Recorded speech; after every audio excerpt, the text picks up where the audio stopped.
Master individual tracks or entire albums in just minutes with this free app that's available on both Mac or Windows. This is the Brainworx BX Mastering Studio. It's a standalone program, so you don't load it as a plugin into your DAW. And let's have a look at how quick and easy it is to use. But first, this video is sponsored by DistroKid. If you're mastering your music, then release your music onto Spotify, iTunes, Apple Music, all of the online streaming services, and keep 100% of the royalties with DistroKid. Now let's jump into the BX Mastering Studio. So because this is a standalone program, you're going to want to do your final mix down from your DAW, and then we just drag and drop our stereo audio files into the Mastering Studio. So you can load more than one in here. If you have an entire album that you want to master all at once, you could do that. So let's load a couple of tracks in here.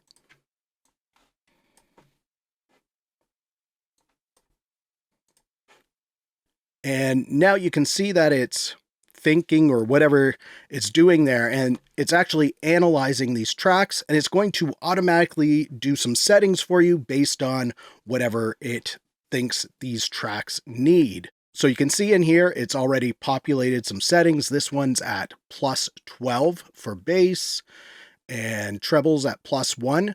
If we want to do some adjustments, some manual adjustments, we could change this. So we could go like this, +6. And this doesn't mean that it's +6 instead of +12. This is added to the +12. So it's going to be +18 bass.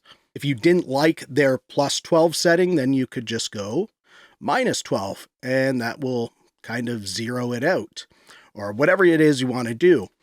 And you'll notice that we're in the global style. So that means when I make a change here, let's go to +13, we'll go to the other song. You can see it's the same thing there, +13.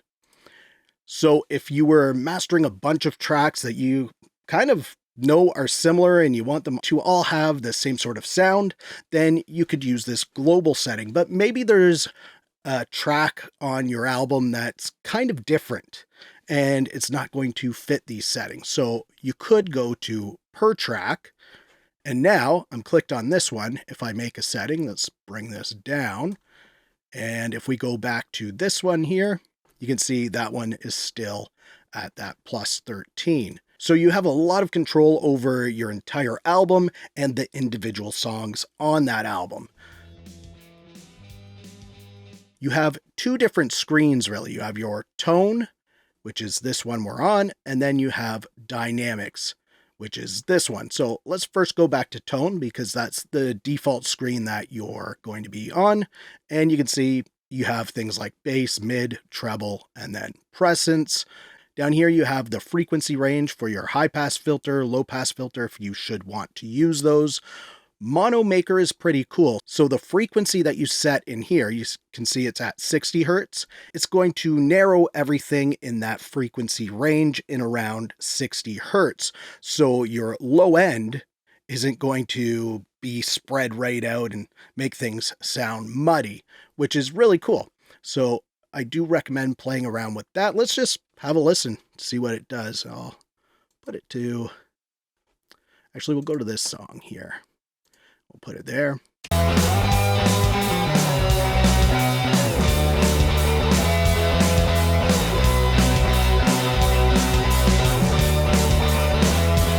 It's actually really subtle, but I'm sure if you play around with that, it can really help your tracks. You have these resonance filters, which are preset at 315 Hertz, or you can switch it to off or 160 Hertz. And then this other one here is 6.6 kilohertz off or 3.1 kilohertz. So if you want to use these resonance filters, you can enable those. And that's pretty much it for our tone screen. And then we'll have a look at the dynamics page. But first, let's talk about what you're going to do with your masters. And that's release them. Get your music onto the same platforms as the big artists, and you'll keep 100% of the royalties with DistroKid. Now, another part of this is marketing your music or promoting it. And for a lot of us home studio artists and producers, We don't have the time to come up with fancy graphics and things to promote our music. Luckily, DistroKid has you covered. There's a bunch of images in here and videos that you can quickly download and share on all of your socials to get some more engagement with your new releases, but you can even download these for your old releases as well. And a lot of these marketing materials are absolutely free with your DistroKid membership, which is right around $20. But if you use the link down in the description, you're going to save 7% off of that already low-priced membership. So be sure to use that link, save some money, and release your music the right way with DistroKid. Now let's have a look at the dynamics page. You have your harmonic saturation that you can adjust right here.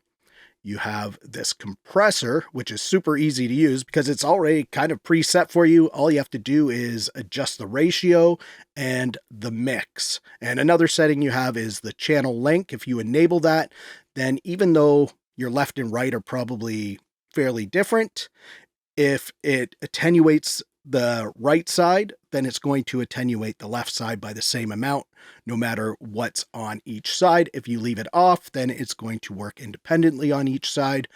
You have a De-Esser in there. Again, very easy to use. You can just set it up however you want.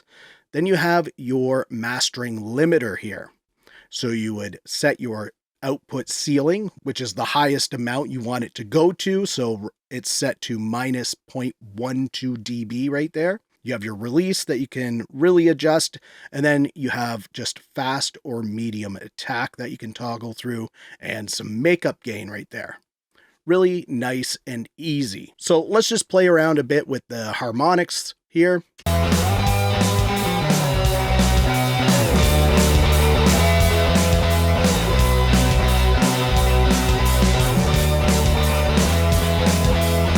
All right, so that's pretty cool.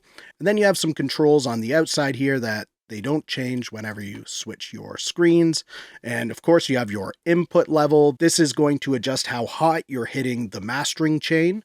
You have foundation, and this kind of sets up the total tone that you want your track to go for. If you want it to be more bassy, then you can increase this. If you want to show off the high end a little more and take away some of that bassiness, then you can go the other way. So let's just have a listen to that.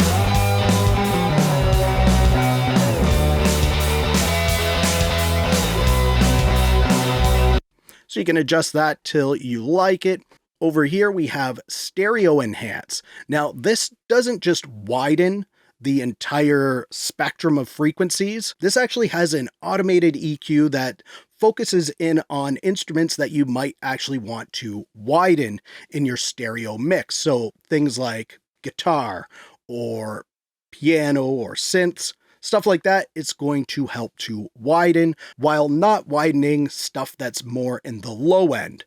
So again, let's play around with that.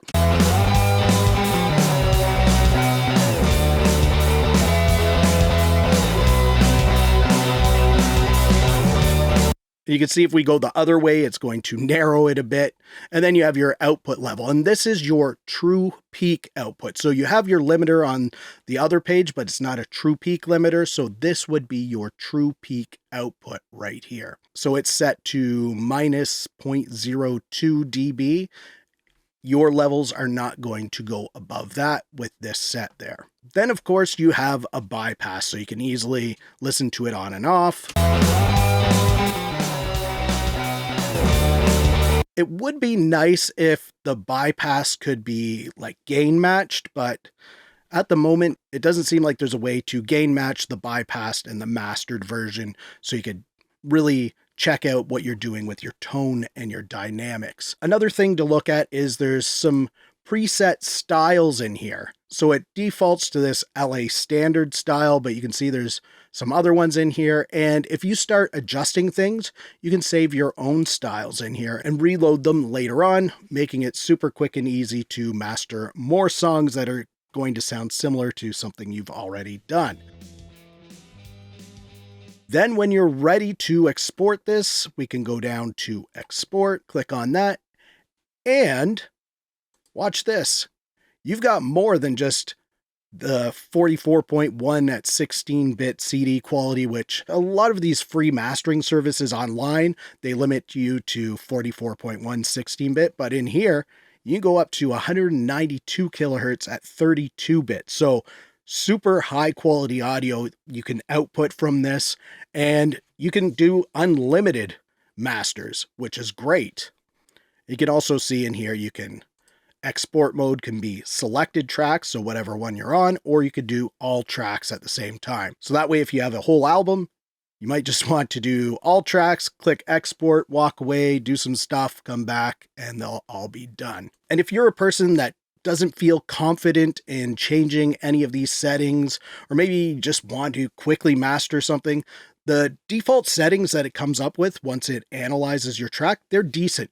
You can just load your track in there and go straight to export, and it's going to sound pretty good. But if you're somebody that likes to tweak things and just do things on your own, then you have that capability, and it's just going to take you minutes to mix entire albums and tracks in this BX Mastering Studio. Now, you may have heard or even tried the mastering.studio online mastering service, and that's what this is based on, but they've discontinued that online service and they've just given you this with more controls, and it is excellent. And if you still want to check out some other cloud-based mastering services, click the video on the screen right here. There's 6 services in there that I compare. And if you liked this video, please give it a thumbs up. Also, subscribe to the channel for more videos like this. Thank you so much for watching. For Audio Tech TV, I'm Zane. Keep creating. Fist bump. Thumbs up.